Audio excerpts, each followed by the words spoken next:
Welcome to worship with the First Unitarian Church of San Jose, a Unitarian Universalist congregation devoted to making love visible in all that we do and say.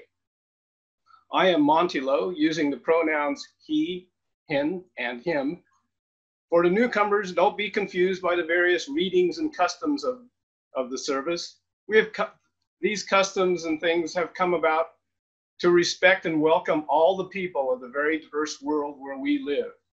You will get used to them after a little bit of time. Good morning. My name is John Ector, and I'm very pleased and blessed to be choir director here at First Unitarian Church of San Jose. Our opening hymn this morning is one that's familiar to very, very many of us, Carolyn McDade's Spirit of Life. This morning's version is, of course, very special. This audio features a recording of the children of our very own partner church singing the song twice, a cappella, first in Hungarian and then in English. The pictures that you will see, which include both the Hungarian and the English lyrics, are from Pat Rogers' trip to the village back in 1997. Feel free to sing along in whatever language works best. This is Spirit of Life.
Good morning and welcome to the virtual sanctuary of the First Unitarian Church of San Jose. You're truly welcomed here. We're people of many genders and sexualities. Gender diversity is sacred, and we cherish all other diversities that make us who we are, including racial, ethnic, and financial diversity, and the diversity of our beliefs. Also the diversity of size and shape and color of our bodies, and what we're capable of doing at any given time. We welcome you as your whole self to this sacred time and place. The mission of our church is to make love visible in all we say and do. My name is Connie Hall. I use the pronouns she and hers, and I'm the co-chair of the Partner Church Committee, along with Monty since 2007, or for 13 years. Reverend Nancy Palmer-Jones, she and hers, is our senior minister and is enjoying the last few days of her vacation this week. Other staff include Joe Mosher, pronouns they and them, our Director of Faith Formation, Linda Yepes, she and her, our office manager, and who is managing all the tech issues for the service today. And many thanks to the choir director, John Ector, who helped us lay down musical tracks for our service today, and other musicians, Chris Macias and Diane Sychek, for their ongoing musical work. Joyce Miller is the pastoral associate on call this week if you need pastoral support. Please see the weekly all-church email for her contact information and the list of pastoral associates on call each week. Thanks Also to Mary Martin, Julia Rodriguez, and Jean Rivers, who are the waiting room hosts today. And we have an amazing team of many of the 20 congregants who participated in our last 2019 trip or pilgrimage to our partner church in Homorodzentmarton, Transylvania, Romania, and who we'll be introducing throughout the service today. And our participants also include our partner church minister, Reverend Janos Pal, and other members of our partner church of Homorodszentmarton joining us via Zoom from Romania. We go through this list of names to acknowledge how we at the First Unitarian Church are showing up for each other with our full selves. If you're not already on the church email list, please send an email asking to join to Linda at office@sanjoseuu.org so you can stay connected with us. Linda is typing that email address into the chat. We send out a weekly church email describing our activities, so please read this email and participate in those activities that speak to you. Please also have a chalice or a candle nearby so that during our chalice lighting a little later in the service, we can light them together. We'd like to thank all those members and friends of the church who supported our partner church program throughout the years in so many ways.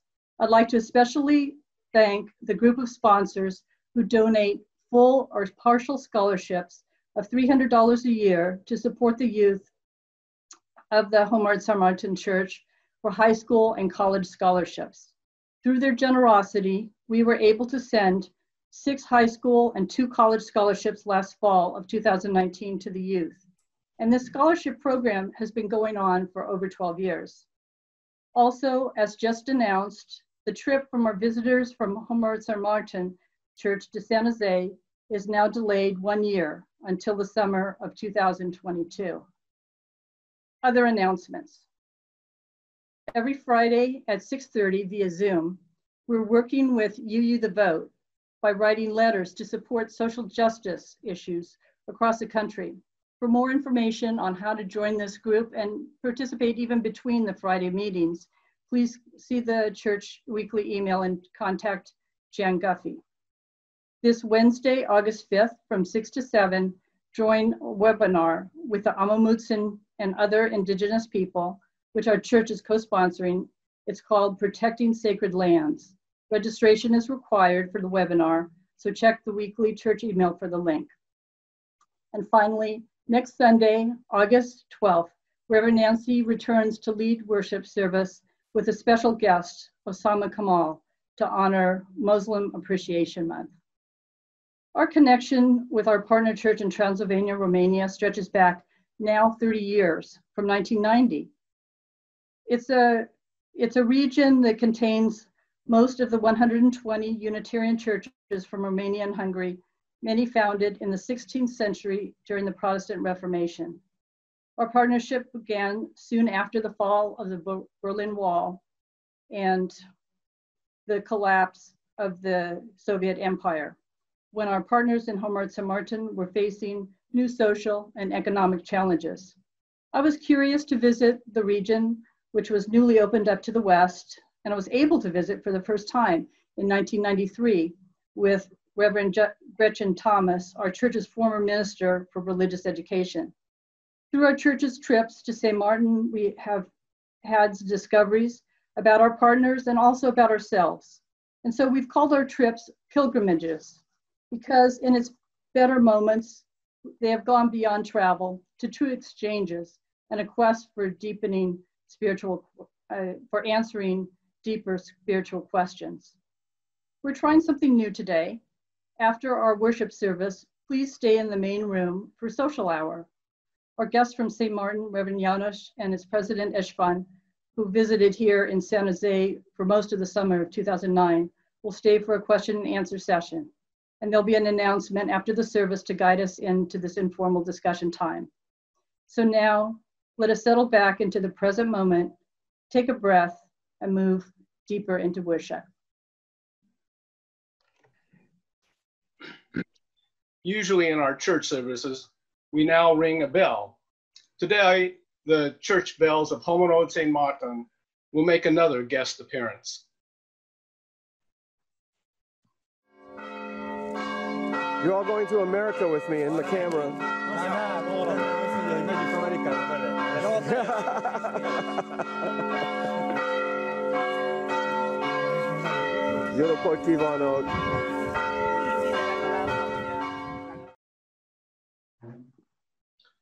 Today, our two candles will be lit by Catherine, Matt, and Meg of the Trasclucero family. Matt and Meg have traveled with us to Homorodzentmarton 2 times. We look forward to someday hosting Catherine. The first candle will be our chalice.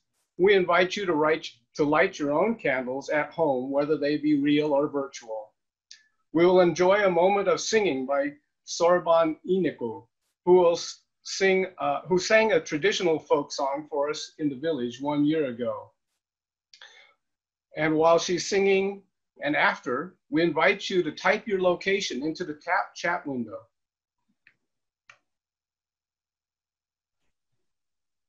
We light this chalice for the warmth of love, the light of truth, and the energy of service.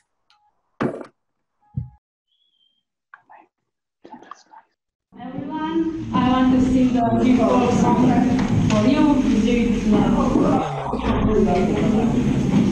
Oh yeah.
That was fun watching our responses from around the world. Now, Matt, Catherine, and Meg will read the words of our candle of recognition for the first peoples to live on this land around our church.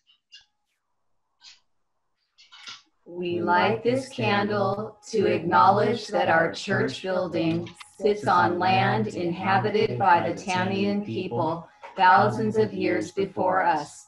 This land was stolen from the Tamian by colonial settlers. We recognize and mourn the often deadly harm inflicted on the indigenous people of this country. We lift up their grace, resilience, and relationship with the land. And we lift up the resilience of the Tamian's neighbors to the south, the Ama Mutsun tribal band, with whom we are working today to preserve their holy land of the Urisadak. Good morning, beloved community near and far. I'm Reverend Nancy, taking a moment inside our blessed sanctuary of the First Unitarian Church of San Jose to welcome you all and to witness to the powerful transformations we experience when we give ourselves to relationships over the long haul. And surely that's what our relationships with our partner church in Homorodzentmarton, Romania, mean to all of us. We have been transformed, whether we've had a chance to travel or welcome visitors or not. It runs now in our blood. I'm wearing some symbols of all of those transformations in my life. But most of all, I want to honor our borotshag, our friendships. Thank you so much for being here, for being loyal and faithful. And it is my great honor now to introduce Reverend Janos, my Unitarian sibling in the ministry. Reverend Janos, I honor your beautiful faith and deep theology. Welcome. Would you please take us more deeply into worship? Dear brothers, exactly 1 year ago, we spent wonderful days here at Homorodzentmarton and settler land. Now, as I recall those wonderful, kind and happy memories, I give thanks to the Lord that we had the possibility to enrich ourselves with those moments of togetherness. I give thanks to the Lord for those special, devoted, and hardworking people who created and maintained this friendship, which is almost 30 years old. I feel that we, the people of Homorodzentmarton, are truly blessed for finding such a loving and caring brother congregation. We are blessed because you don't forget us, you love us, and because you help us selflessly. You travel for many thousand miles just to know us better. And you also make a lot of sacrifice so that we can also know you better. We always felt your caring love, and that gives us power. You truly set an example of human goodness and kindness. I ask the Lord to enrich us with the true treasures of the soul, to enrich us with faith, hope, and love, so that this remarkable friendship, which has given us so many nice memories and experiences, would thrive and flourish for many years to come, because in this troubled world, we need each other's love. Amen. We are Les, Andres, and Lucila, and we went on the pilgrimage for the first time in 2019. And I found the pilgrimage quite interesting and quite moving, especially the Davis Citadel, where our founder passed away many years ago, and magical too. And I would love to go back the next trip. Please join us in saying the affirmation of this congregation. We say it in English and in Spanish as a symbol of the diversity of our community. Linda will share the words on your screen. Love is the doctrine of this church. The quest of truth is its sacrament, and service is its prayer. To dwell together in peace, to seek truth and freedom, to serve humankind in fellowship, to the end that all souls may grow into harmony with the divine. This do we covenant with one another. Okay, so I will say that in Spanish. El amor es la doctrina de esta iglesia, la búsqueda de la verdad es su sacramento y el servicio es su oración. Habitar juntos en paz, buscar la verdad con libertad y servir a la humanidad juntos con el fin de que todas las almas puedan crecer en armonía con lo divino. Esto es lo que pactamos unos con otros.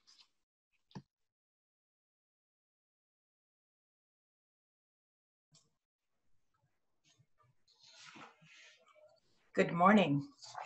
My name is Jan Tyscuppi, and last year with my partner Jim, we had the pleasure of going to Homorodszentmarton, and I have the pleasure this morning of presenting to you the story for all ages with Jenny. And at the end of my deal, Jenny is going to teach us some Hungarian. So here we go.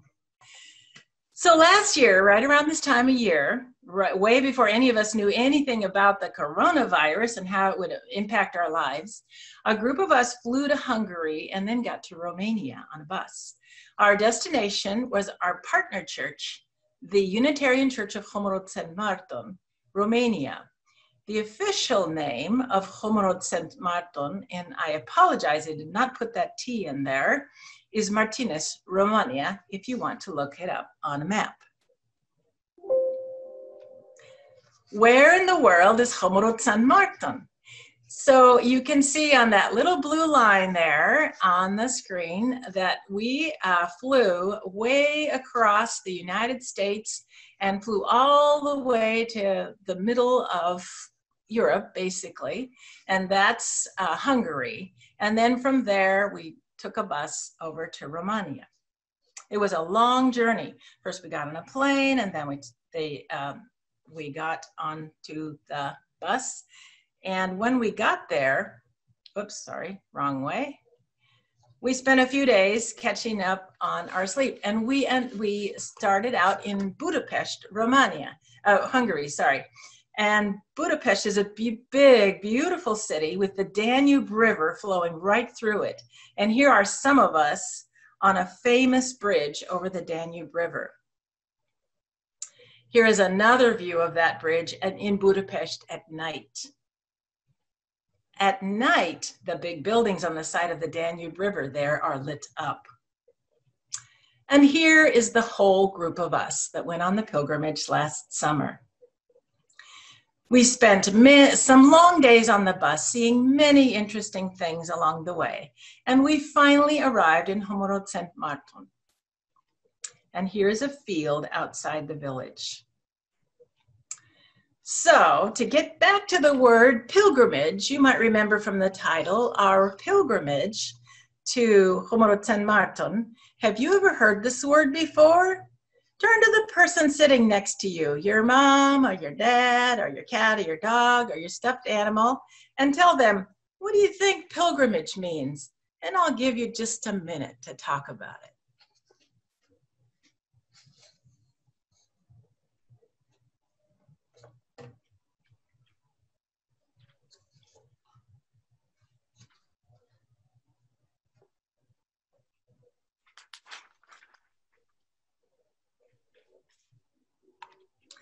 So I hope I gave you enough time to at least talk or think a little bit about it.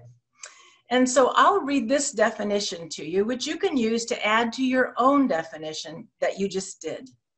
And here it is.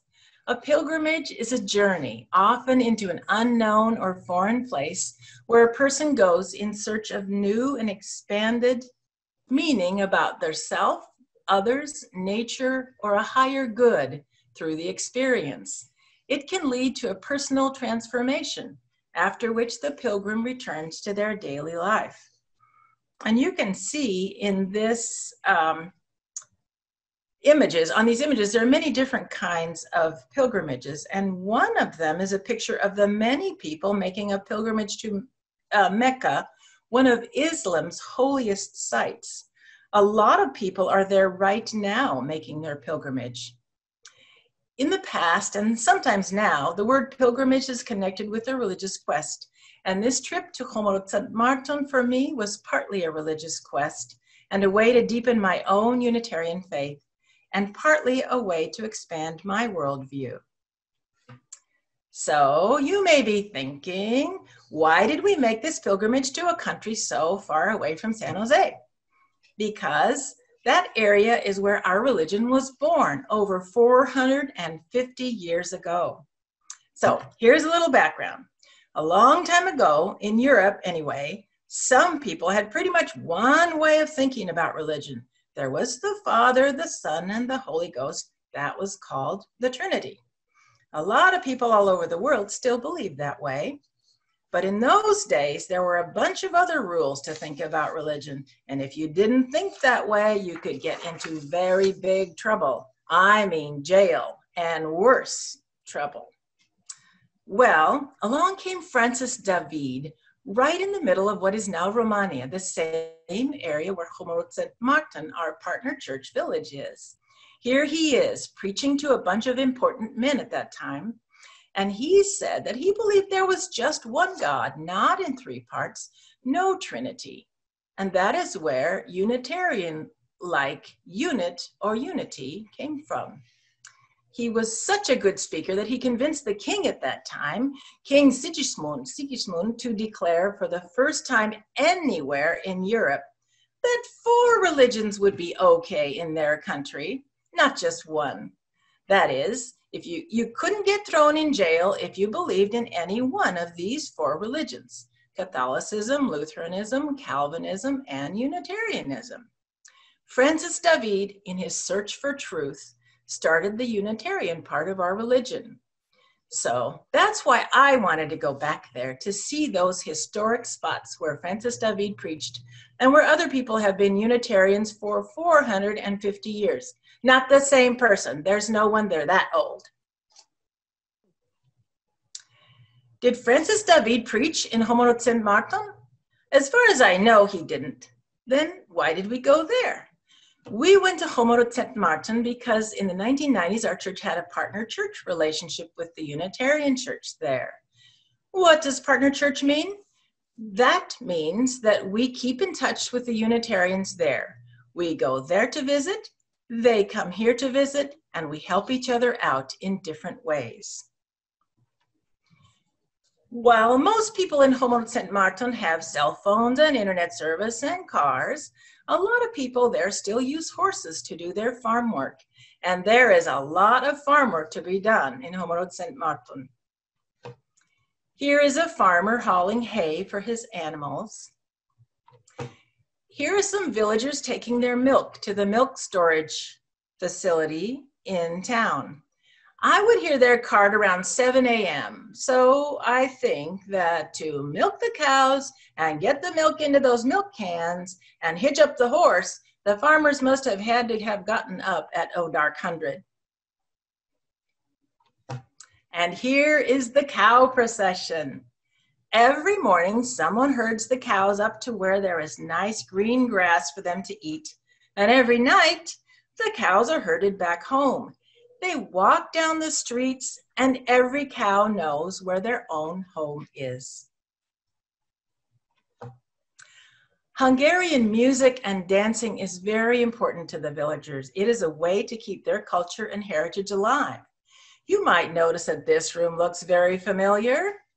It shows a picture of some villagers who came to visit us some years ago, dancing a traditional dance and wearing the traditional costume of Homorodzentmarton. One thing I learned on this trip is that the people of this village are very, very rooted in tradition, the land, and their families. In Transylvania, where Homorodzentmarton is located, instead of a chalice like we use for their symbol, they use a snake encircling a dove and a crown above that. The snake encircling a dove is from something that Jesus said, "Be wise as serpents and gentle as doves." And they're standing on a rock, symbolizing the wise person who built their house on a rock. And the crown is the crown of the only king of, the only Unitarian king of Transylvania, who was King Sigismund, who I mentioned earlier. So you might have heard me mention Transylvania. Are you thinking Transylvania, that Transylvania with vampires? Yes, indeed. This is the same area where the vampire legend got started. But that is a whole other story. You might notice right away there's a lot different about the Unitarian churches in Romania and our church. This was one of the many things I learned on this pilgrimage. In most Unitarian churches there, as you can see, the pulpit carved in wood is way up high.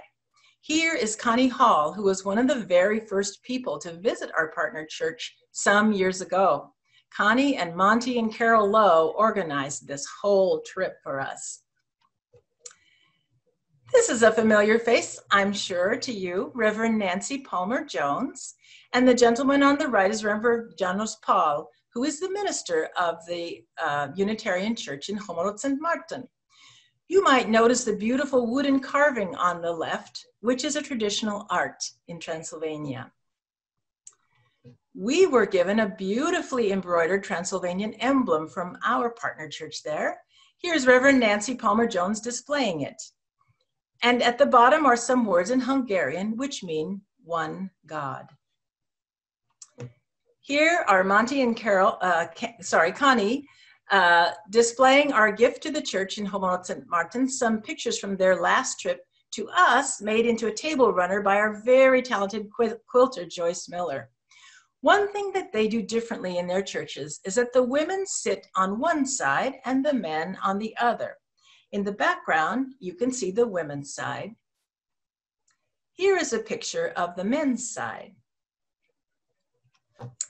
Do you remember seeing this picture anywhere this year? It was on a brochure in the order of service way back when we could gather at church. Seems like a long time ago, doesn't it? Anyway, the theme of our pledge drive this year and of this whole church year was Rooted, Resilient, Rising. Boy, as it turns out, have we ever had to be resilient this year. But the part I thought about most when I was thinking about our pilgrimage was that rooted part. I am rooted in the beginnings of Unitarianism that began way back in 1568, way over there in Europe, so long ago.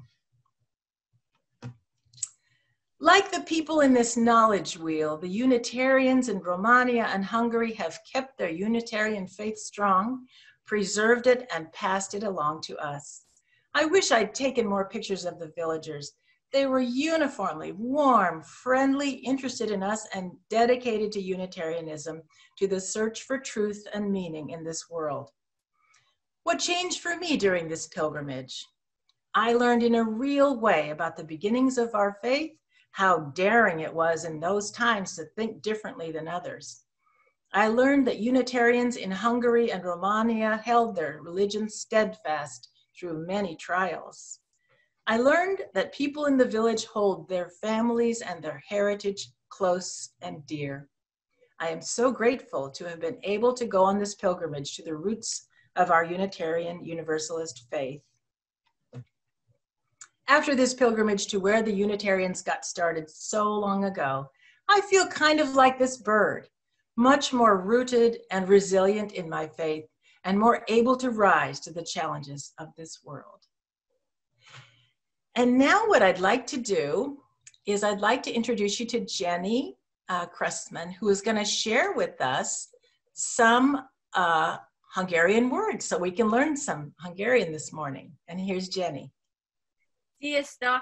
If you would like to get paper and pencil to write down some of the words, I'm going to be displaying cards and give you a little hint of a couple words and a couple of phrases you might find handy.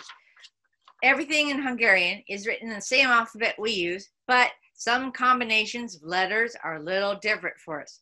If you want the S sound, you're going to see an S followed by a Z. If you see a G and a Y together, that's a J sound, like in the word edge. And if you see the word I, like many European languages, it'll be like a sound like a double E, E. If you see an A and a J, that's going to be an oi sound. That's quite different. You'll see that in the last word I show you.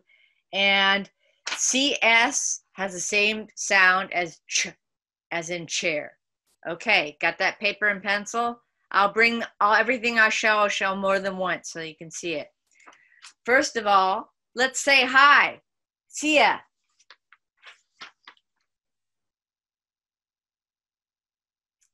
Szia. Another word you're really going to need to know is how to say is thank you. Now there's some umlauts here. Don't be scared. It's a sound. Köszönöm. Köszönöm. A very long way to say goodbye is viszont látásra. Let's say it a short way. Let's just say bye. Viszlát.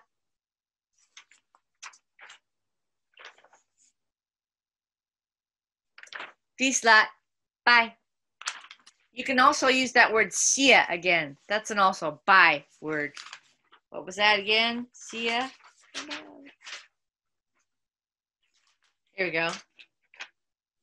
Szia. Now I want to teach you some words of encouragement. So we're going to get a little bit more complicated here. Meg tudod csinálni.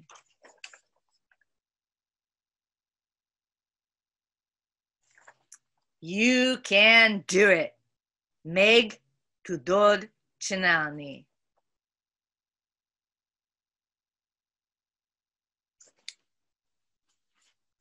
Another useful phrase, you're not alone. Nem vagy egyedül. And there's that umlaut thing again. Don't be scared. A U with the umlaut is a U sound.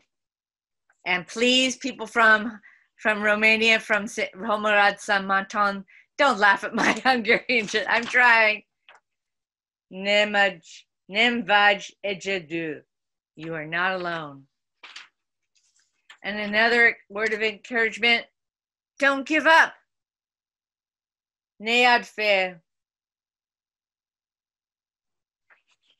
Ne ad fail. Don't give up. And lastly, my favorite, this is where you need that oi sound. Hoira. Go for it. Hoira. This has been a little bit of Hungarian for you. I hope you've learned some. Hey, and you know what? There's an app you can get at the Google Play Store called Duolingo. Really nice. They pronounce it for you as well. They show you how to spell it. And if you make a mistake, they print it out, the answer for you, so you can do it better the next time. Try that. Duolingo. You can get it on, I have an Android and I've got it on my phone, and I know you can get it on an Apple phone.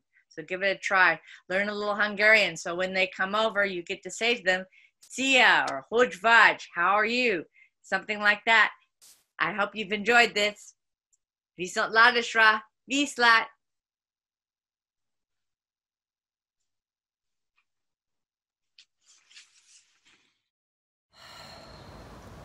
I am Carol Ruskowski. My husband Bob and I went on the Partner Church pilgrimage 3 times, 2011, 2015, and 2019. I kept a journal. Rereading my journal has brought back many events of our pilgrimage and refreshed my memory. Our last day in Budapest was a sunny Sunday. Our whole group of 21 travelers went to the Sunday service at the Béla Bartók Unitarian Church of Budapest. While many in the group walked all the way, 8 of us followed Carol Lowe, taking public transportation. Since the Liberty Bridge, one of many bridges crossing the river, was closed, we could not take the tram across. But nothing stops Carol Lowe. We took the metro under the Danube River, and then a bus to just 1 block from the church. We had gone from the Buda side to the Pest side of Budapest. Thank you, Carol Lowe. We met up with the rest of the group for a service and a question and answer period with Reverend Sandar Leda in the courtyard. Reverend Leda had been the first Baloch scholar at Berkeley in 1994. We learned the church was bought in 1924, almost 100 years ago, with the help of Unitarian organizations in the United States and the United Kingdom. It was the second Unitarian church in Budapest. I learned the church was named for a world-famous composer, Béla Bartók, who was a Unitarian and a member of the church for decades. It was a revelation to learn that a well-known classical composer was a Unitarian. Through this latest pilgrimage, I discovered more of the history, places, and people of our Unitarian faith. Please consider joining the next pilgrimage to our partner church in Homorodzentmarton, Romania. Many joys and discoveries await you.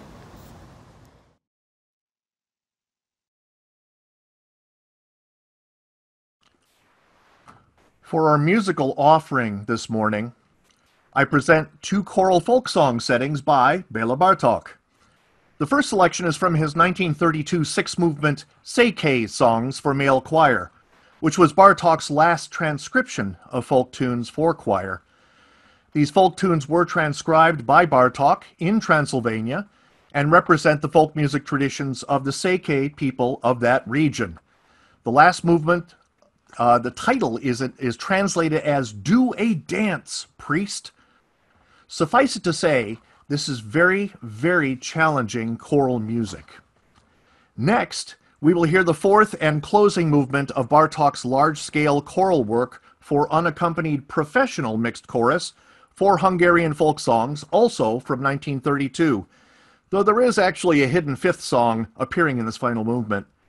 Some of the tunes used in this cycle are among the very first that Bartók collected when he began traveling through Hungary in search of authentic folk music, and were transcribed in Transdanubia and Transylvania as early as 1906.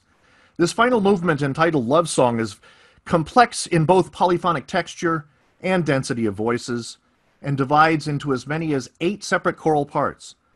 Original folk melodies are shared between the parts and at times are accompanied by what seem to be some very dissonant chords, which are actually derived from a particular tune's own melodic motives, an example of what Bartók called vertical projection of horizontal forms. This complexity, coupled with the rhythmic flexibility of the melodic material, make this also a very difficult piece to perform.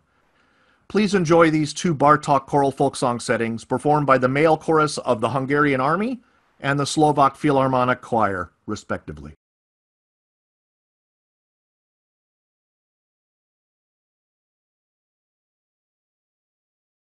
On the 2007 pilgrimage, we were joined by a young college student, István Bonci, who quickly joined our youth in a rolling Texas Hold'em card game that ran throughout our trip. Now, 12 years later, István is the lay president of the church, and here's a message from him. Dear San Jose Unitarian Universalists, it is a great joy to me that I am able to speak to you in this occasion. A church service dedicated to your Homorodzentmarton trip is a perfect possibility to highlight how special is our relationship. We are divided not only by the ocean, but by a language, different history and experiences in our daily life. But I am very glad when I see that real connection is grown between our communities. I am personally glad that this connection, which probably started 30 years ago, from curiosity and from your strong devotion to help, today means friendship and many common experience. I am also very happy to see that almost every member of our community has their own personal relationship with members of your church, which I think is the foundation for this relationship to go on in the future. I strongly believe that everyday love between people is what can be the strongest guarantee for continuity. And as a member of an old congregation, I hope that our relationship will go on in the decades or even centuries to come. My name is Ben. Having traveled to District Conference and Justice General Assembly in Kansas City in 2018, I could now graduate to Romania on my shirt. My best second language is actually Italian. Since Romania was close to my principal travel destination of 2019, Italy, I joined many fellow church travelers last summer at Danubius Hotel Gellert, later traveling by bus to the village.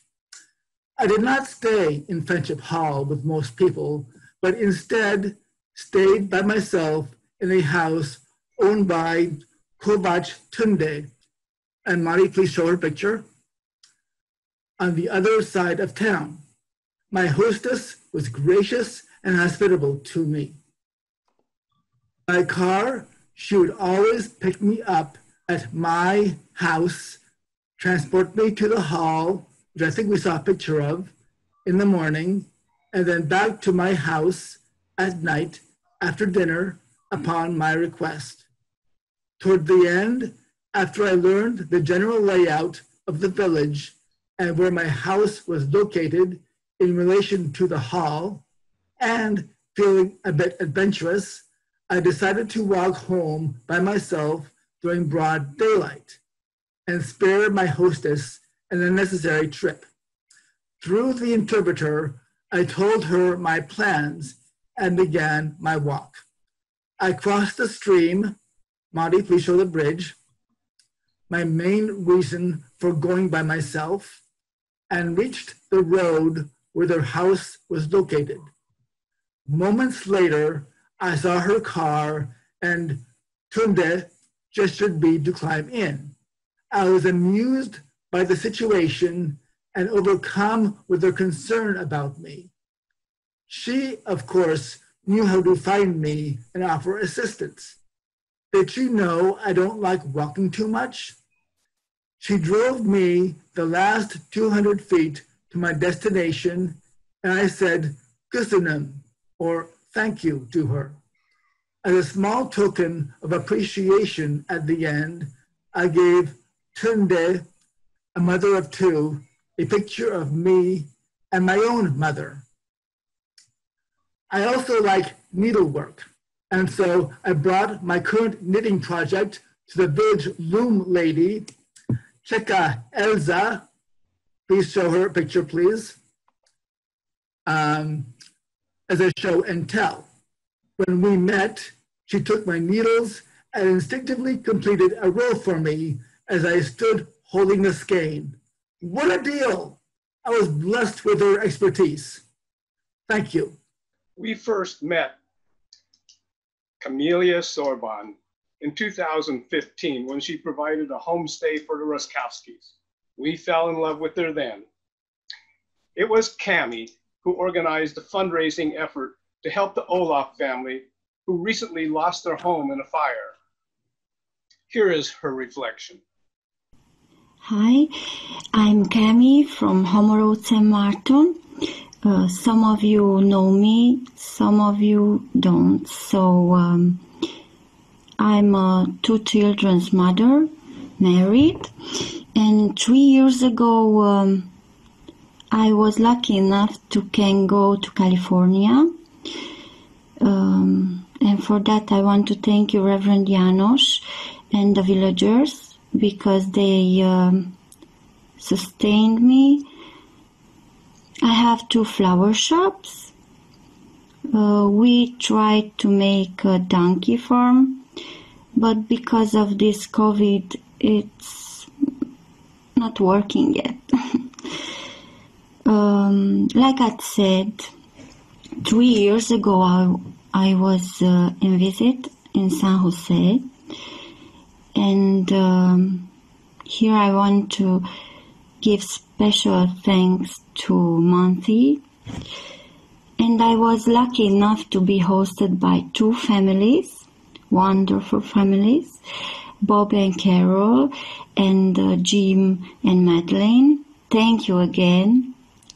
It was a wonderful time. I just found that you can have family all around the world. I want to thank Reverend Nancy and all of you for all that work and that you make such an effort every 4 years to pay us to can go there. It's such a big thing.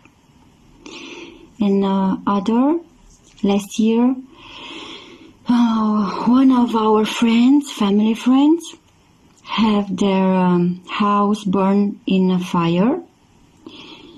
So Monty, even if he was struggling with heart disease, I asked him to help us like he can, and he did. And for that I want to thank you all. I don't have words to say what that means for them and for me and for us. Thank you. We are so grateful. It means so much that I hope that someday I could revenge myself. I hope that. So we so love you, and we are always waiting for you, and my house and home doors are always open for all of you. Take care. Bye-bye.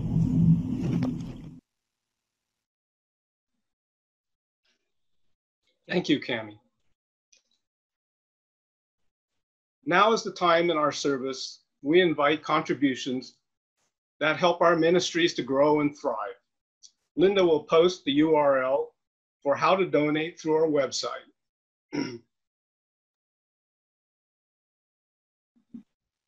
It's https://sanjoseuu.org/connection/donate.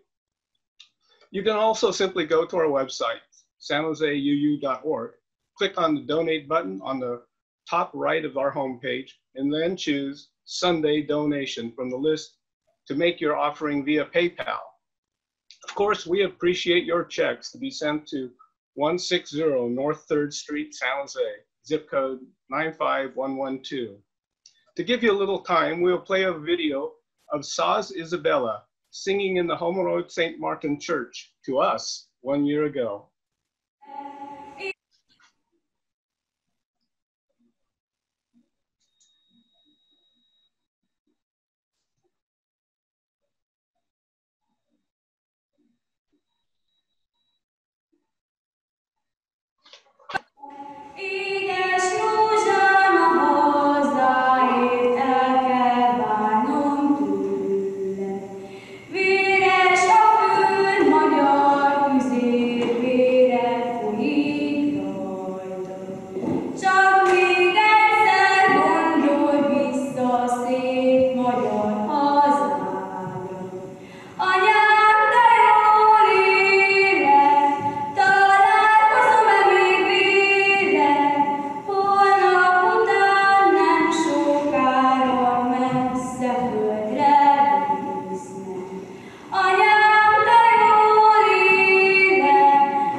Since 2007, I've led 4 pilgrimages of learning and connection to Homorodzentmarton. Over the 12 years, I've seen many changes. In 2007, Romania was trying to stand like a newborn calf on its wobbly economic legs. In Kolozsvár, the cashier in the supermarket gave me pieces of candy because there were no coins to make change. 4 years later, the cashier had plenty of coins. In 2019, the same supermarket took payment with contactless credit cards and didn't need coins. I would like to tell you about the pilgrimage last year. Early in the trip in Kolozsvár, the group visited sites important to Francis David and his spiritual journey that sparked Unitarian religion in 1568. We touched a rock that legend said Francis stood upon when he preached so convincingly that the entire city converted to Unitarianism. We saw the Catholic Church that was converted to a Unitarian church, and then later, when the Catholics took power again, back to a Catholic church. This church, the Unitarian High School, the present-day Unitarian Church, are on a street once named Belmagyar Utca, which was renamed by the Romanian government to 21 December 1989 Avenue. This commemorated the fall of communism, but it also erases a bit of the Hungarian identity. We visited the brand new Center for Religious Freedom, which houses a museum of precious Unitarian historical artifacts. Wrapped up in the back courtyard of the Unitarian High School where we stayed was a statue of Francis David.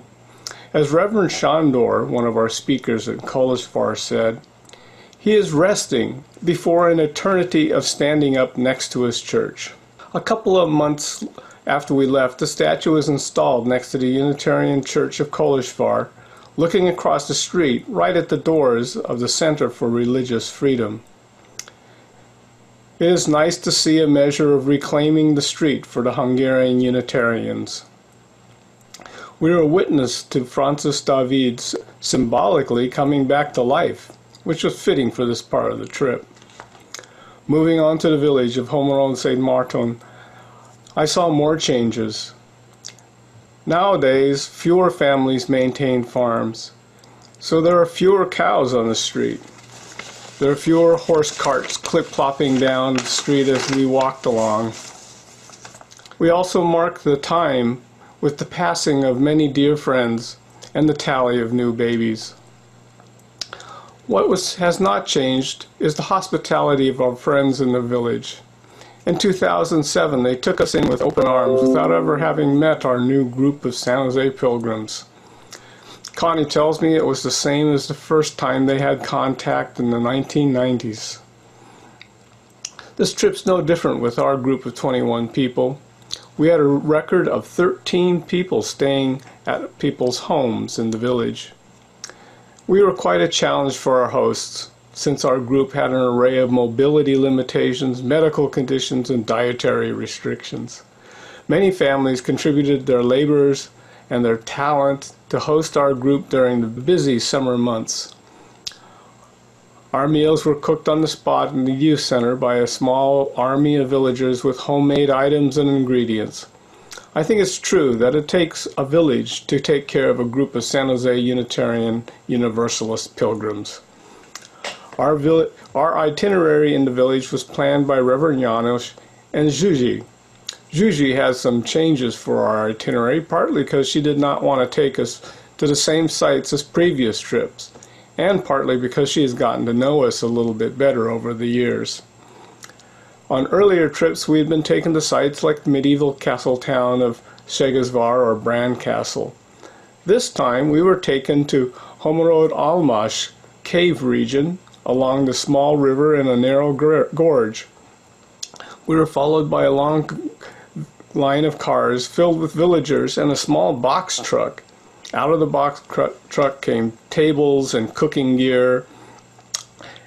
And while the villagers were preparing a large pot of goulash, we were sent off to explore the caves up the stream. Then we had time to mingle with the village families. On other days, we would fill the empty seats of the bus with villagers and travel together to local points of interest. In keeping with the theme of more personal contact, our service project was to provide an American-style day camp for the children of the village. For the camp, Jenny Cressman had sand art projects. Jan Tyscuffy led songs and yoga. Amanda Sullivan taught candle making. Connie Hall had jewelry making projects sent along by MM. Jen Castro taught acting and improvisation, and I gave a talk about my family's Chinese immigrant experience. It was quite a novel time for the children of the village who didn't know quite what to think about doing yoga. At the Sunday church service, we were treated to songs by Saz Isabella wearing a traditional village costume. And during the exchange of gifts, we presented the quilted table runner sewn by Joyce Miller. On one of the last nights in the village, Cami hosted a big potluck in her backyard for us. It was a warm summer night with brilliant stars. We again mingled with the families of the village for a grand chaotic party with children running everywhere, home-cooked food, music, dance, and donkeys. After the children were tucked away, a group of men gathered and sang traditional songs late into the night. The party was such a warm welcome for our group. For me, the pilgrimage had transformed into a family reunion. I would like to take you to Cami's party for about 2.5 minutes.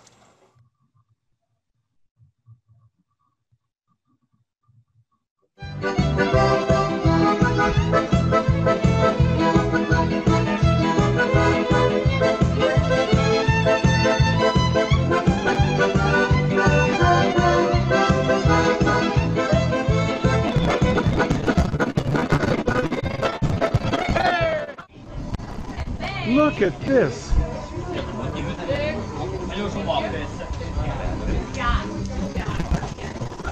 Pinot.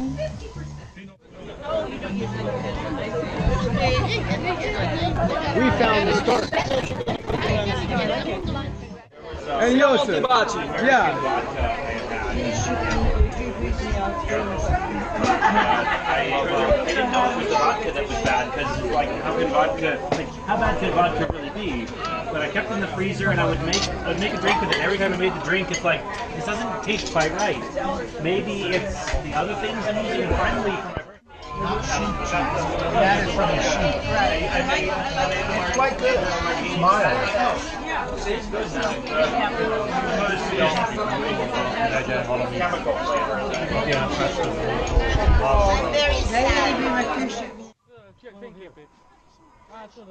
Over here. Shara. Yes. Over here. Stand here. Over here. Come here, like me. Come here. Ah, yo.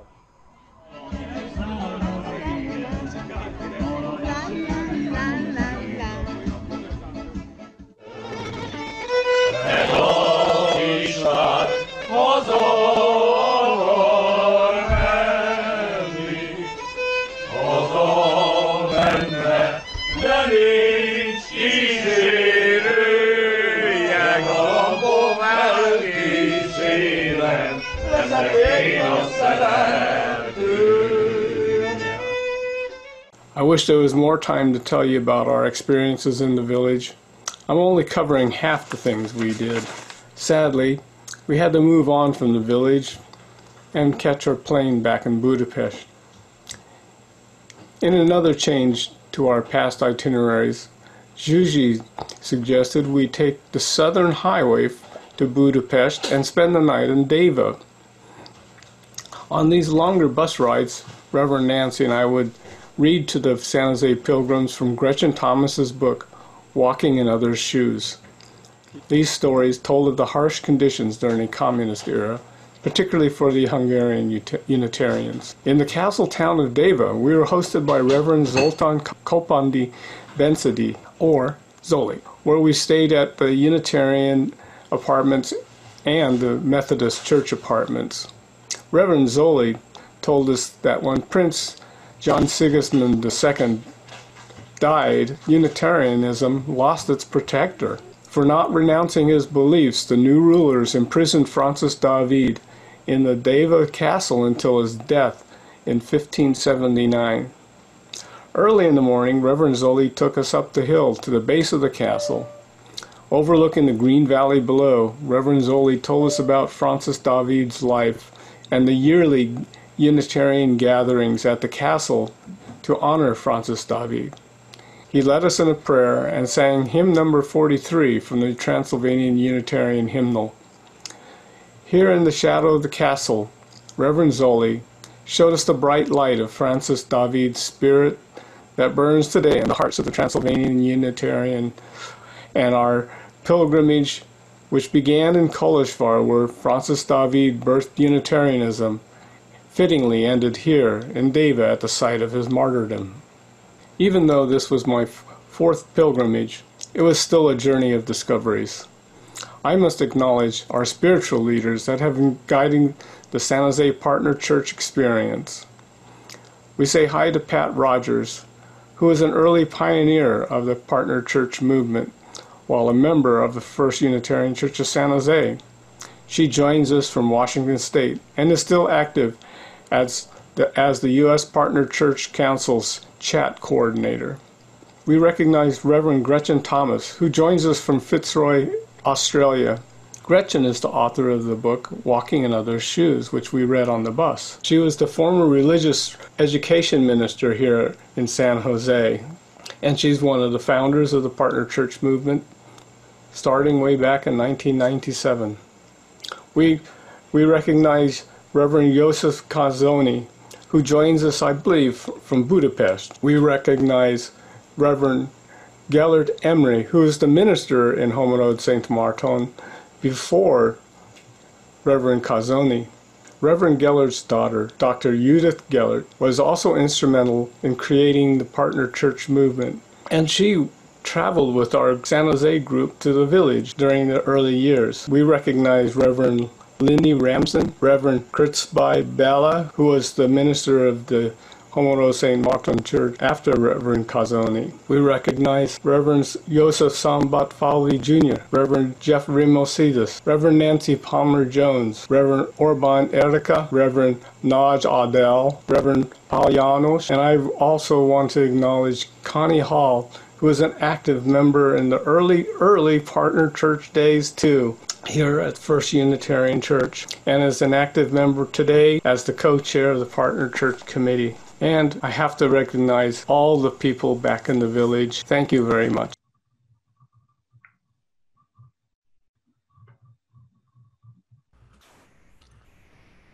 Thank you for holding in there while we were having some technical stuff with us amateurs.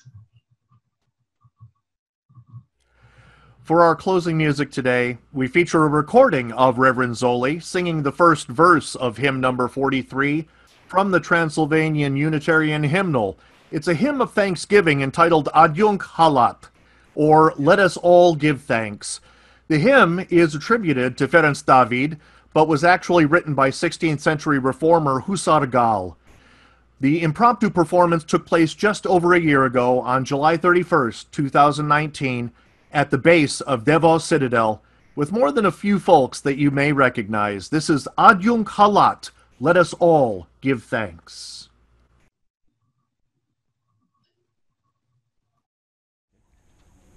Okay, I was going to point out that Trinitarians also believe in one God. Just three persons, but one God, monotheistic. Yes. In one person.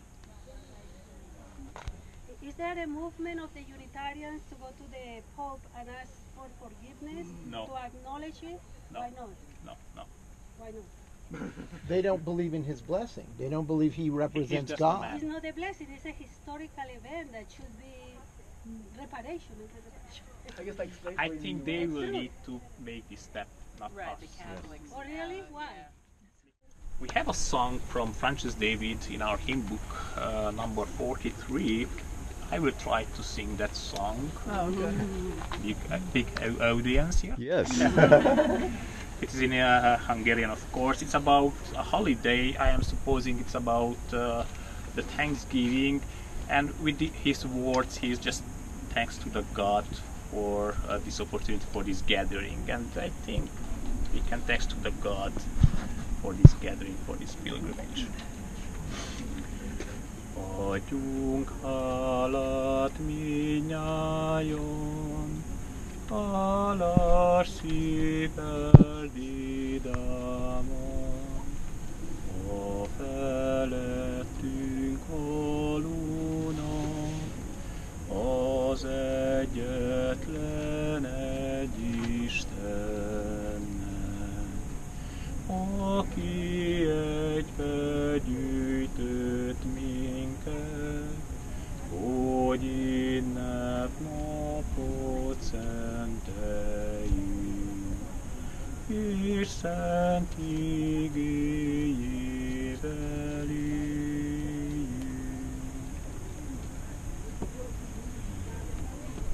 Amen. Amen. Thank you. Can I read a short? God bless our families, our congregations, and our lives.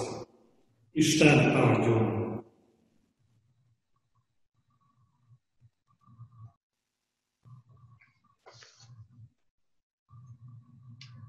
Thank you for coming to the service. We will stay in the main room. Please mute your microphones unless called upon to speak by Leonard Yepes. To ask a question or make a comment, raise your hand where we can see it on your camera, and we'll try to spot your hand. You can also raise your virtual hand by hitting the participant button at the bottom of your screen, and you'll get a pop-up window where at the bottom of that, there'll be a raise hand button. And there's also, after you click, if you raise your hand, you can also lower your hand by hitting a button in the same spot. Please be patient while Linda scans for hands. And I scan for who managed to get to our meeting from, see if Pat Rogers got in from Australia. And Reverend Kazoni said he was coming in from Budapest.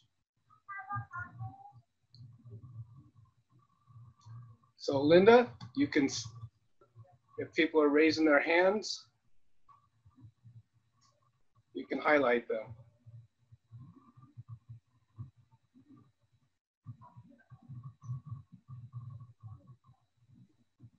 Okay, Natalie Nguyen. Hi. First of all, thank you for sharing. This was really nice. I was just wondering the name of the song that was sung solo. Like, it was kind of like a chant almost. At the end?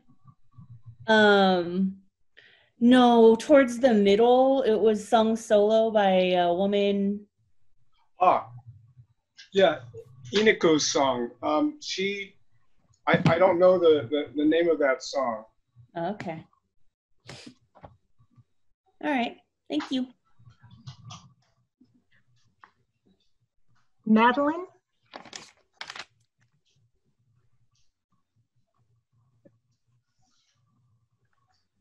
Hi, I just want to say hello to Cammie and her family, and thank her for staying at our house and having a wonderful visit. And it was really great to see you. The whole service was wonderful, but I want to say hello, Cammie.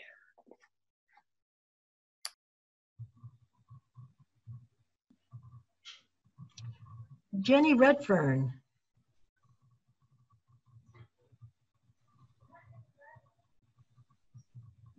Hi, just wanted to say hi from the Redferns.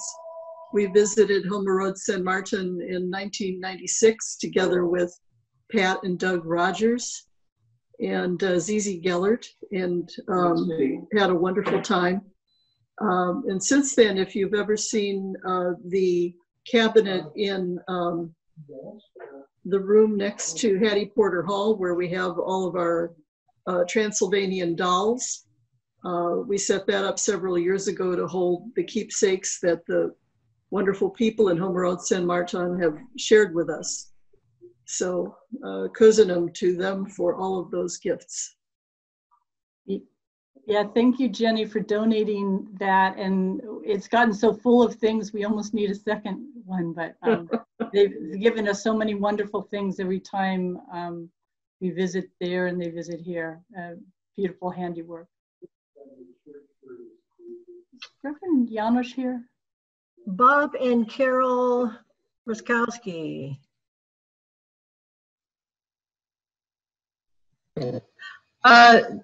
Chubby, I remember we went to dinner at your parents' house with you and your wife, and I'm wondering about you with your teaching, if you are teaching in the fall and how the area has been affected by the COVID-19.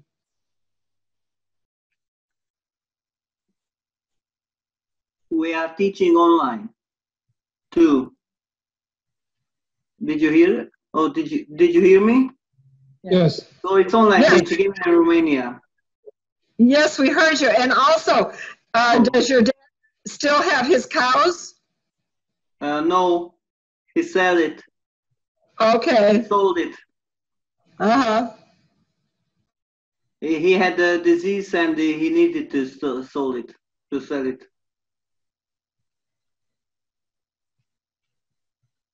Thank you.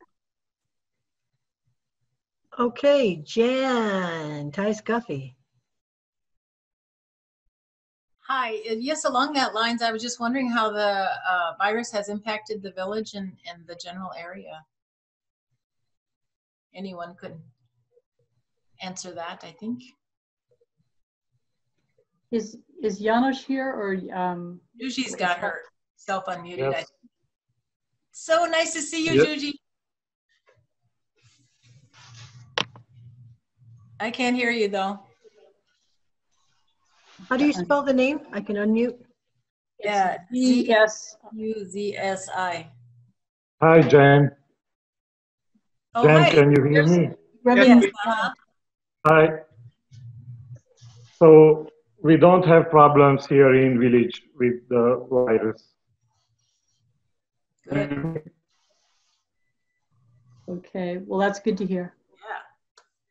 Can you hear me, Connie? Yeah, it's good to hear. You told us last week that you don't have any cases of the virus in the village, so that's good to hear. No.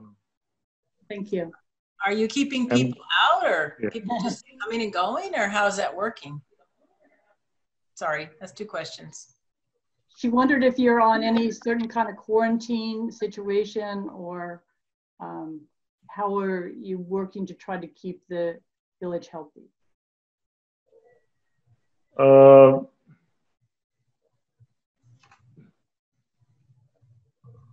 So we can move freely here in the village.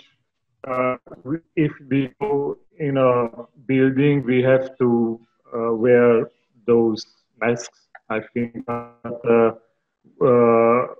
We can move freely here in the village and nearby. So, yeah.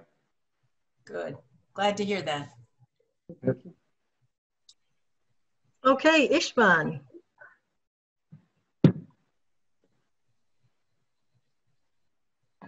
Hi. Do you hear me? I just want to...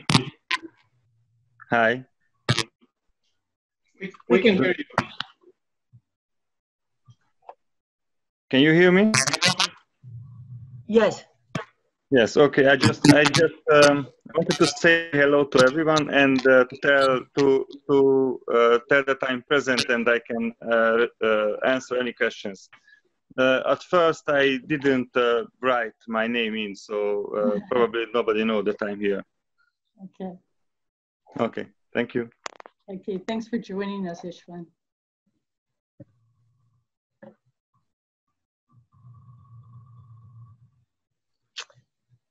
Jen Castro. Hi, gosh, it's so good to see all of you, and it was so great to hear all the service and the reflections, and just see all those pictures. And Ishvan, I'm wondering how your garden is doing. Some things are doing really well.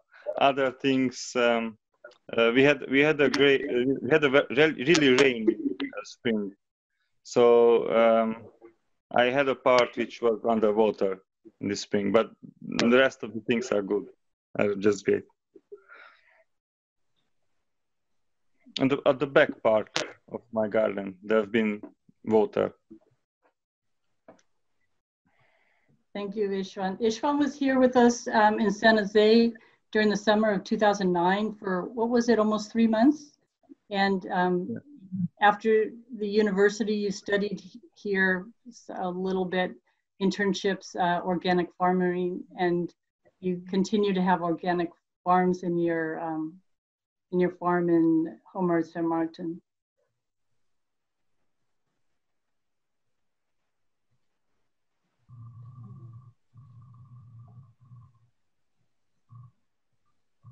Is there anybody?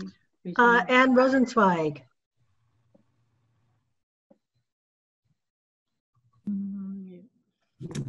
Hi. I unfortunately have not been able to go on any of the pilgrimages. I was going to go last year, and then I got the announcement that my nephew was getting married August 3rd, so I canceled my planned trip.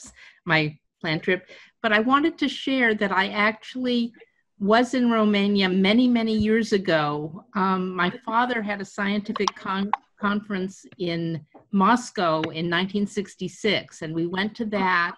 And then afterwards, we went to Bucharest, and our family planned to go. I have a sister and brother who are younger than me. I planned to go to Transylvania for 3 days. Unfortunately, I got food poisoning in Bucharest. And so I stayed at the hotel because a very nice staff person from the hotel offered to watch over me during the 3 days that the rest of the family went to Transylvania. So I have some things from Transylvania that they bought for me, but I still haven't gone. Hopefully I can go on the next pilgrimage.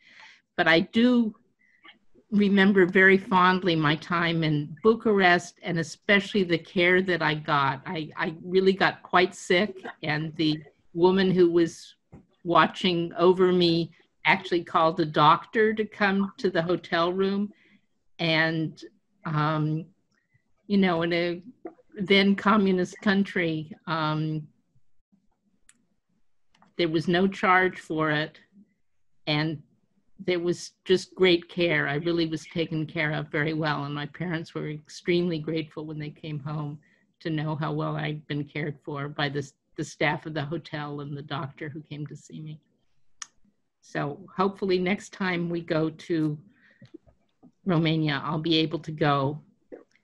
And I also have really enjoyed continuing to be in touch with Camila on Facebook.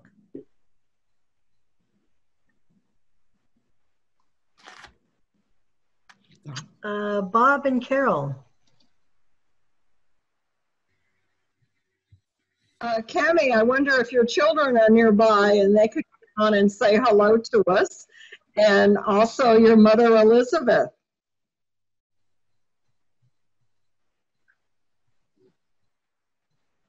Hi.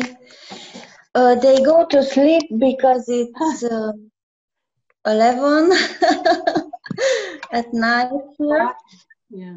So, but we are in vacation like for March, and I hope that they will start the school in September. They are not here, just my husband.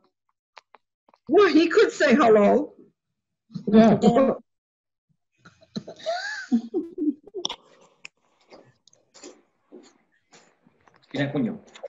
Hello. Thank you so much, Cammie, for connecting us with the Olaf family. And it's good to see the update of the pictures that they've been able to repair their home from after that terrible fire. So I'm glad that it seems like they're doing well. Thank you so much. They have a lot of work to do, but Cammie, could you tell us more about your flower business, how it is doing, and donkeys? Looks like you have many now. Yes, we have 34. Wow!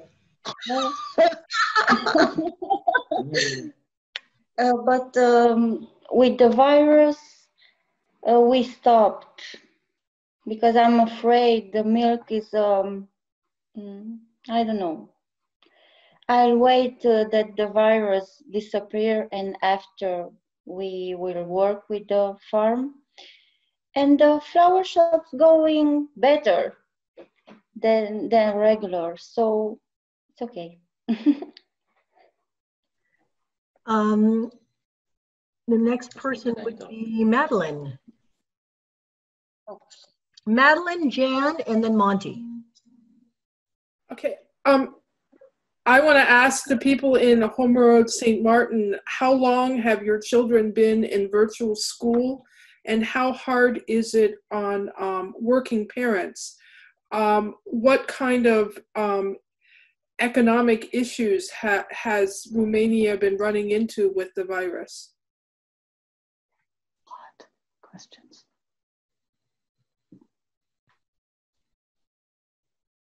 Maybe Cammie can answer. She's, I think, the only person with kids here. Cammie, did you hear the question from Madeline about the kids in the school? No, I'm sorry. Once again. Go ahead and repeat your question, Madeline. Okay, I was wondering, how long have you had virtual school? How hard is it to be working with kids at home all the time? Oh, it was hard because I have to work, and 2 kids, one in the 1st grade, the other in 3rd grade. So in the morning we have the lessons, and in the afternoon it was the video chat. It was a lot. That's what. And So from the middle of March, there's Yes, the virtual school. Yes, and I had a lot of work in the meantime, so I hope that in September we will start school. normally. So, like here, except school is going to be virtual still in September. Okay, Jan Tice-Guffey. And then after Jan, we have Monty and then Gretchen Thomas. Yeah, my question was just about that school. Sounds like you guys are in there going to go ahead more. It's big controversy here because of the virus and the safety of the teachers and the kids. I know our neighbors have two little kids. She said, well, at the beginning it was more homing than schooling. So I know it must be difficult for you all, parents of kids that have to teach them at home.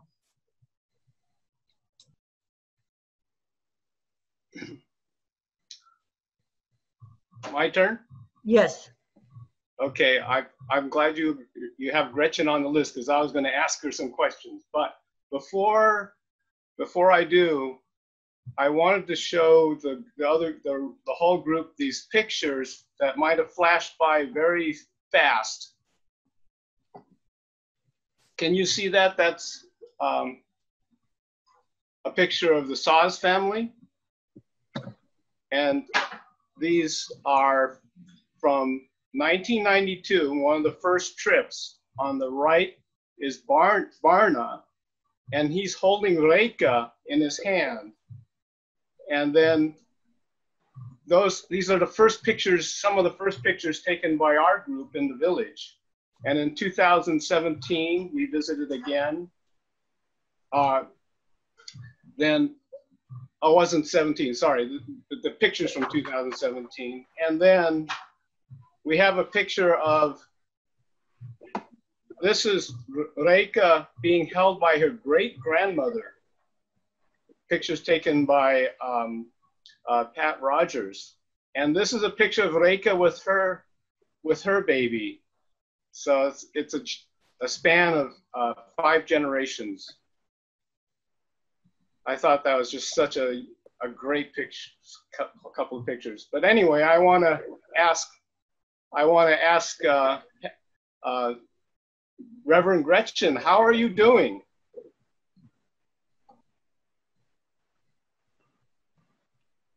Hello, everybody. This is such a thrill. It's just, Robin's here with me.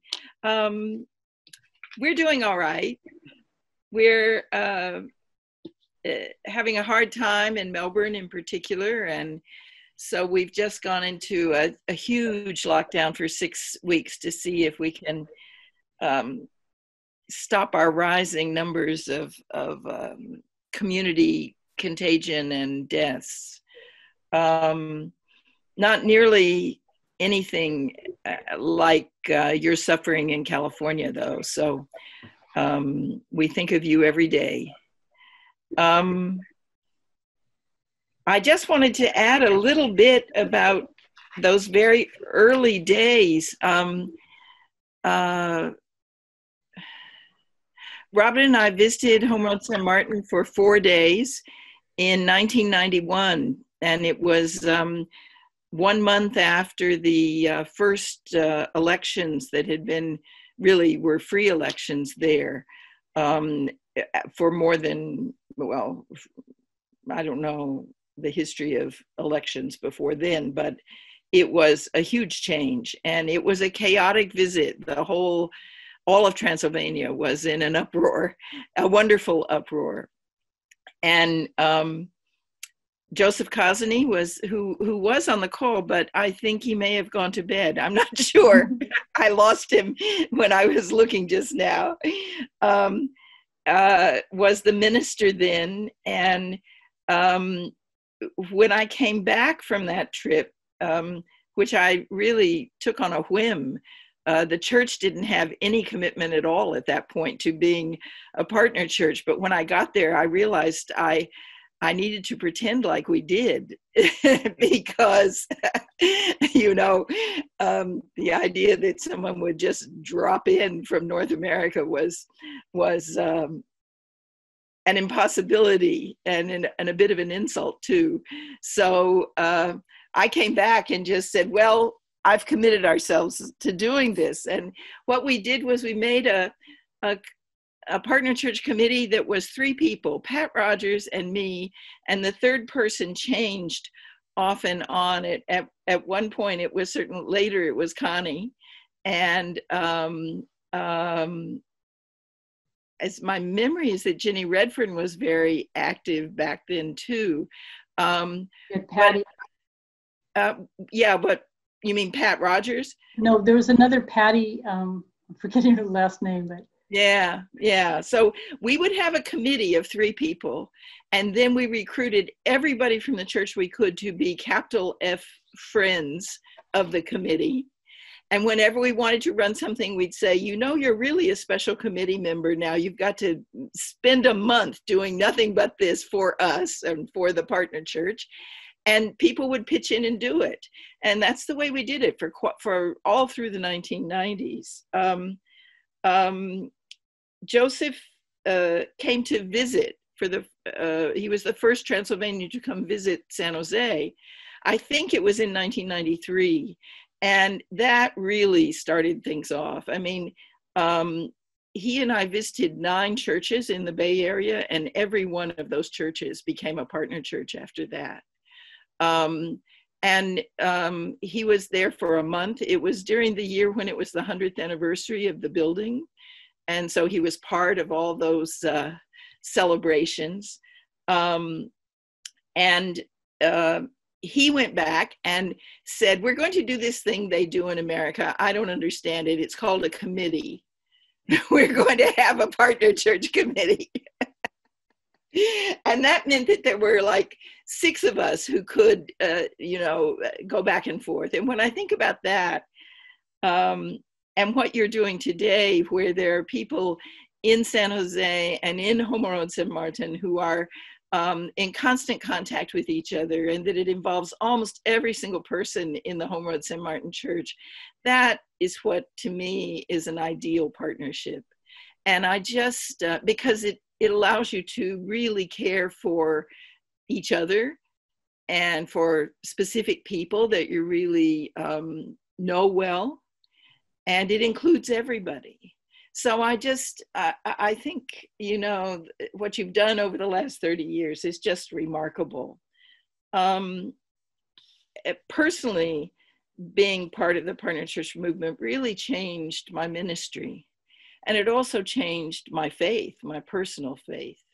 I think it, even though I'd been to seminary for 5 years, being connected to Unitarians in Transylvania had much more to do with my being more able to live by being committed to and able to live by my principles, and to have a much deeper and faith that affected the way I did everything.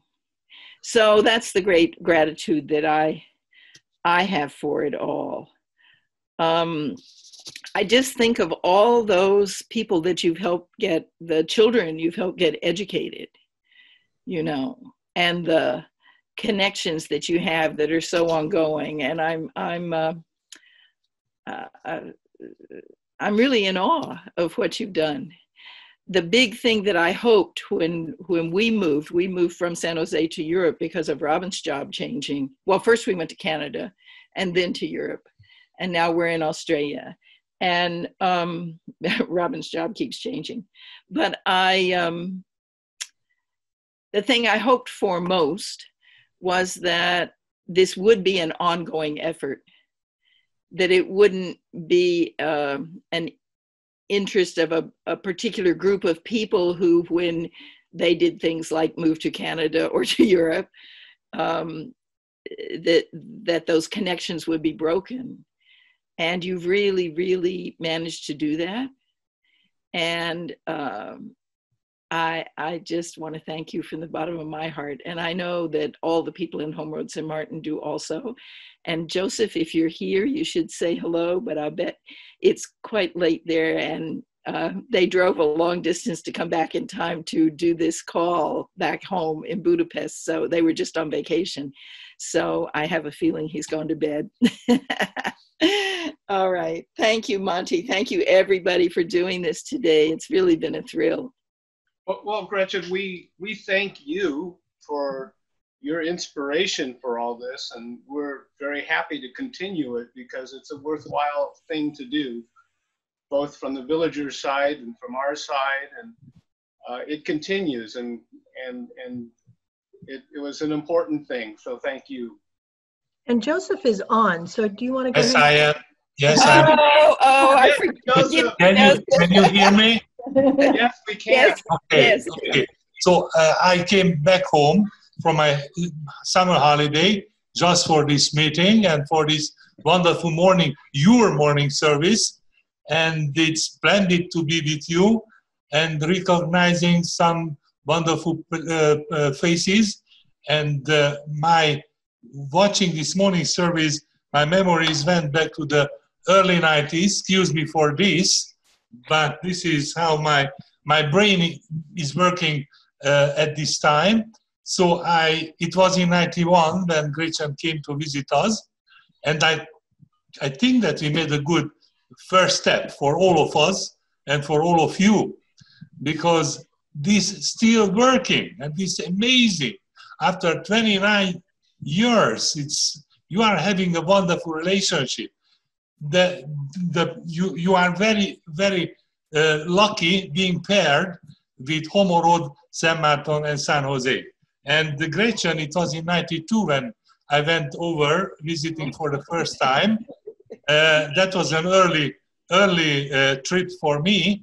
And after that, I was able to go back several times, not just to San Jose, but the west part of North America, because after coming here, serving Budapest first, we were paired with Portland. And this is another wonderful partner church work, which is going well, hopefully very well. So thank you for inviting me for this morning service. It was really nice meeting with all of you. And let me give a special thank for Gretchen Thomas. I haven't seen her for the last, I don't know, so many years, but it's good to have you all here. And for the next time when you will be back to Budapest, don't miss the first Unitarian Church. Not just visiting Béla Bartók.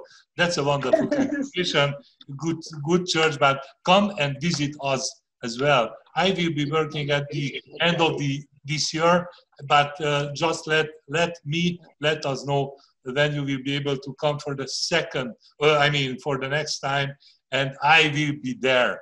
Thank you for this wonderful worship, and God bless all of you, and God bless all of us.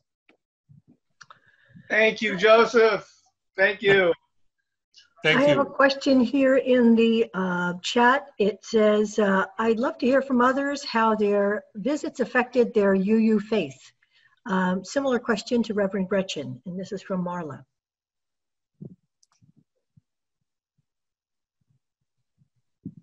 So how did your visits affect your UU faith? Jenny Cressman. Unmute. There we go. It strengthened it, it deepened it, it made me understand why I have become Unitarian as opposed to Catholic or solely Buddhist. I consider myself Buddhist too, but I'm Unitarian in my outlook, in how I want to represent my view on the world and how I interact with other people. You got a sense of just the courage, that Francis David had to speak up again. You could be killed. Say the wrong thing, you're dead. That's it. You're jailed and then you're killed. And he did die a martyr's death at the end. The other thing is being accepted by the village. This was my first time, but as it's been said before, I got welcomed just as grandly and as warmly as people who have been there many times. And for myself, I don't consider that I have a lot to give this world. I have a very low self-esteem, but that's just me. And so to be treated as someone who is worthy and important and equal is just phenomenal to me. I mean, I can't get over how equal things are. And then it gave me a sense of pride to be part of the movement of Unitarianism. And even though I joined late, I'm not part of this church since birth. I was raised kind of atheist and believe what you want to believe, Berkeley kind of background. And I'm wandering terribly here. I'm grateful. It deepened my religion, it deepened my faith, it made me grateful. And I also felt that I could begin to learn more, so that if somebody said, Unitarianism, what the heck is that? I could start to answer it. I had some background now. I had some strength that I didn't have before. So I encourage all of you to get to know it. Let's do it. Poira, go for it. Jenny Redfern.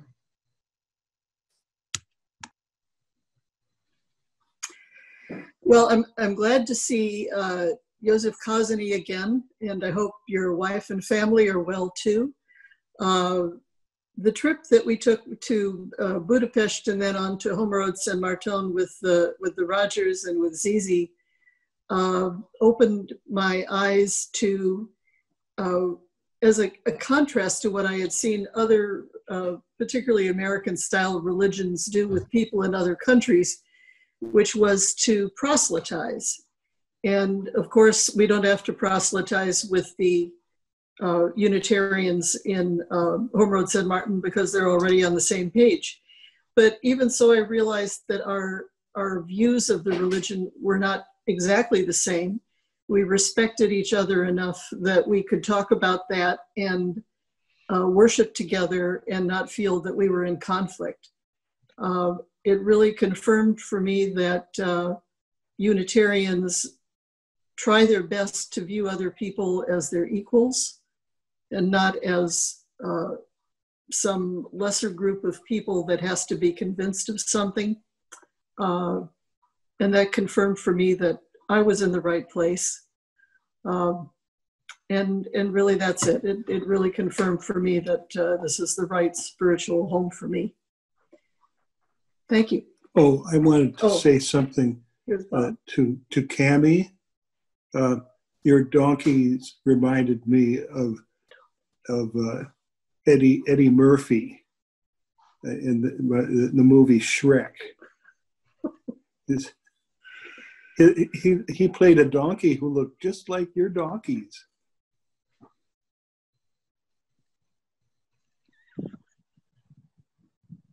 Gretchen, I think you had your hand up. Well, I guess in answer to that question about how has it deepened my faith personally, you know, I grew up Unitarian in the 50s and in the late 40s and early 50s, well, all through the 50s. And we were really urged to be skeptics about religion. And there was a kind of a cynical edge to it that I didn't even realize I had. And when I went to Transylvania and talked about religion with so many people there, you know, they would stop themselves in the middle of the day when they had a problem and say, what would Jesus do about this? And I'd never met anybody who took their religion that seriously or who used it as a guide for their lives in that way.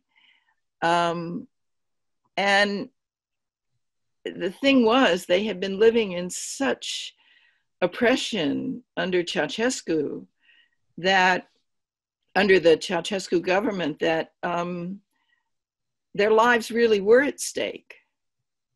And that was their religion, was what they held to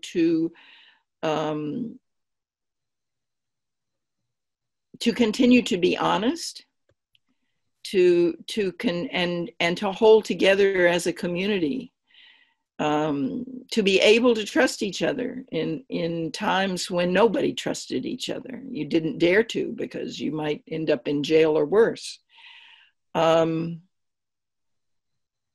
And what did you teach your children when everything you wanted to teach them was illegal to teach them? So I realized that they had something that I didn't have. You know, they had a faith that was the bedrock of their lives, and a faith that was guiding them to become what they wanted to be as a person and as a community. And I really wanted that. I wanted that for us in San Jose, and I wanted that for myself personally. So Joseph and I had so many conversations about this through the years. And he was really my great teacher. And I'm quite grateful for that. But I can hear that all of you now are beginning to have other people, to have your own teachers back and forth as you really connect with each other.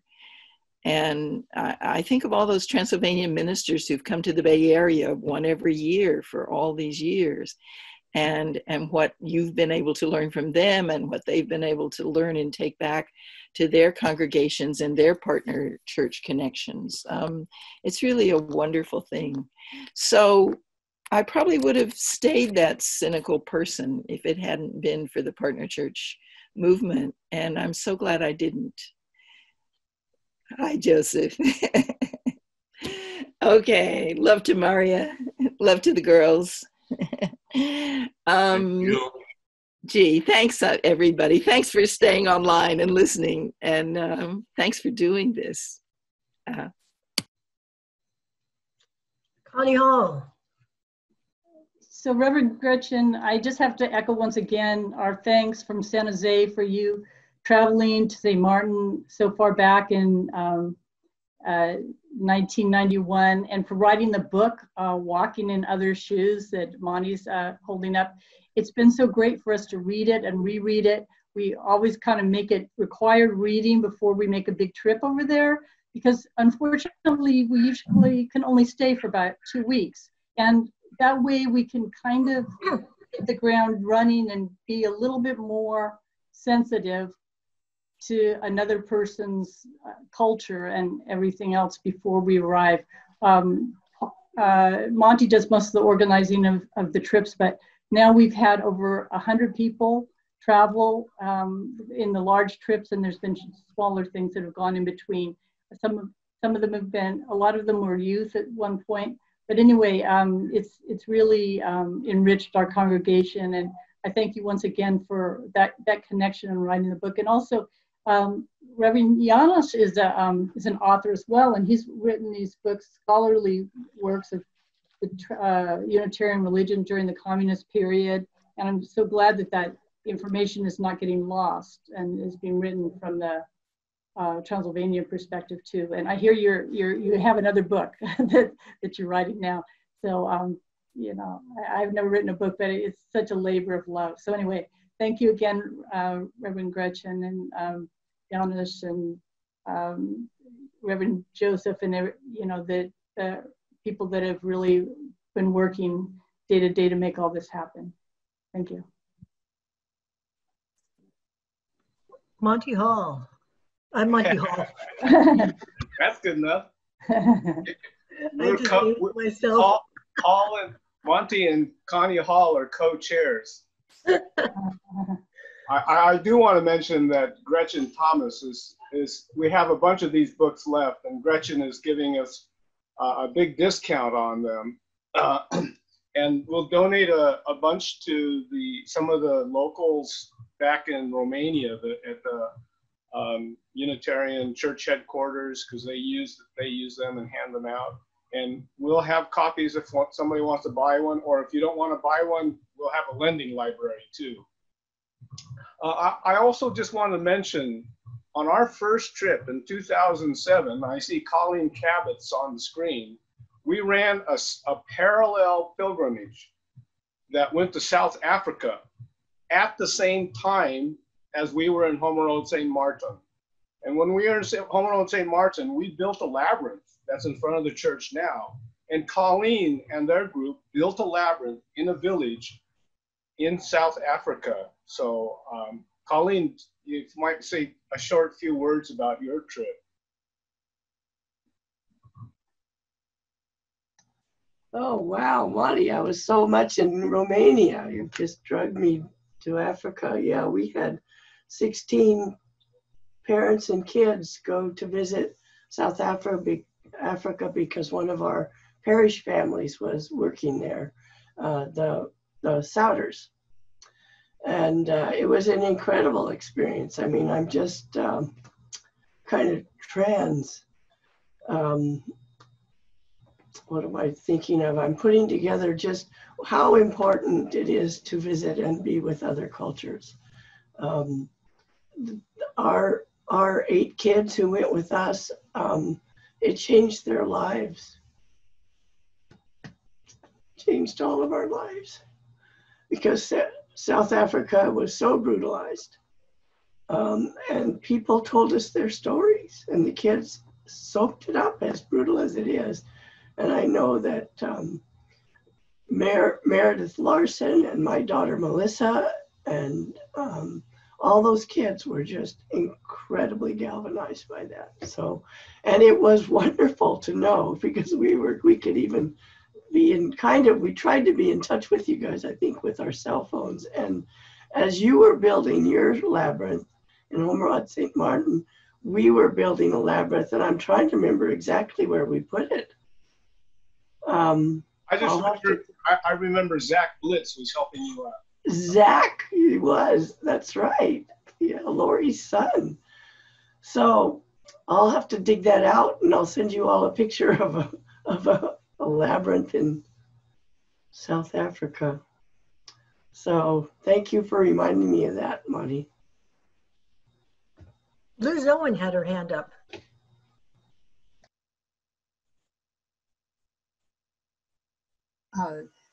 I have never been to Transylvania, and I've always followed with interest what I've learned in things like today.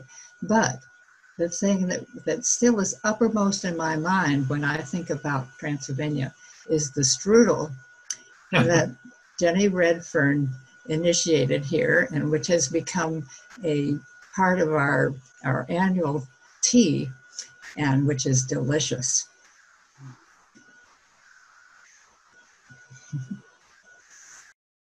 Madeline. Hi, I wanted to get back to Marla's question about faith. And, you know, before I went on the pilgrimage, we had a Balish scholar give a sermon, I forget who it was, who was talking about the motto of the Unitarian Church in Transylvania, be wise as serpents and gentle as doves. And I confess in that sermon, it kind of went over my head. I didn't, but when I went to Transylvania, when I went to Hungary and Transylvania, when I went to Kolozsvár and went to Francis David's church and thought about what happened after the death of King Sigismund, about the many centuries when the Unitarian churches in Transylvania had to thread the needle of persecution and sort of downpedal exactly how revolutionary their ideas were. You know, Jesus as a teacher instead of divine. I really understood the importance of that motto, and maybe the persecution was worse under communism, but when Catholic rulers came in, they weren't very friendly towards the Unitarian churches. And that really deepened my faith in terms of thinking how people suffered for many years being a persecuted minority to maintain this faith. And it gave me a depth, and I realized sort of the vitality of the ideas. And like other people said, it helped me talk about it to people. It helped me gain roots and understand that even if our ideas are not exactly the same, the dialogue is so important. And I think that thinking again about wise as serpents, gentle as doves, has helped me sort of maintain some fortitude in the middle of difficult circumstances for the ideas of love and faith and action, which are not are going against the grain of many people in our country today. So that's what I wanted to say about it. Jenny Redfern. Maybe we should go two more questions or comments because we're running really late. I just wanted to thank Liz for the mention of strudel. Those in Homorodzentmarton know how what a lot of work it can be, but the results are always worth it. And I just wanted to mention that years ago, I used to have partner church dinners in my home before we started even doing the partner church tea, and even did them a couple of times at the church. And for those who weren't in the church at the time, that was how we helped pay for a tractor and repairs in the village, was the funds raised through those dinners.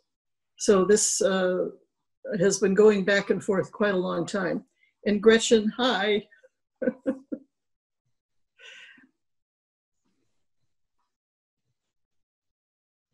don't see any more hands up. Well, I'd like to thank everybody for hanging in there for this wonderful question and answer period, and Linda for hanging in there with us for way over time. So great.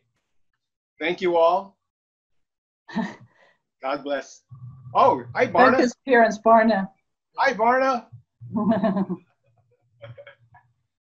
Did you see the pictures we had of you in the... You might not understand the English. I'll send you the picture. Say it again. Varna, where's the Palinka? Blinka. We'll have to send him a message, a message. Okay. Very good. Thank you, Linda. It was wonderful. Okay, thank you, Monty, for everything, and everybody for staying, especially people in St. Martin, for staying up so late. Oh, Kitty. Thank you, Monty, for the weeks that it took to put this together today. It's just been fantastic. Yes. Thank you.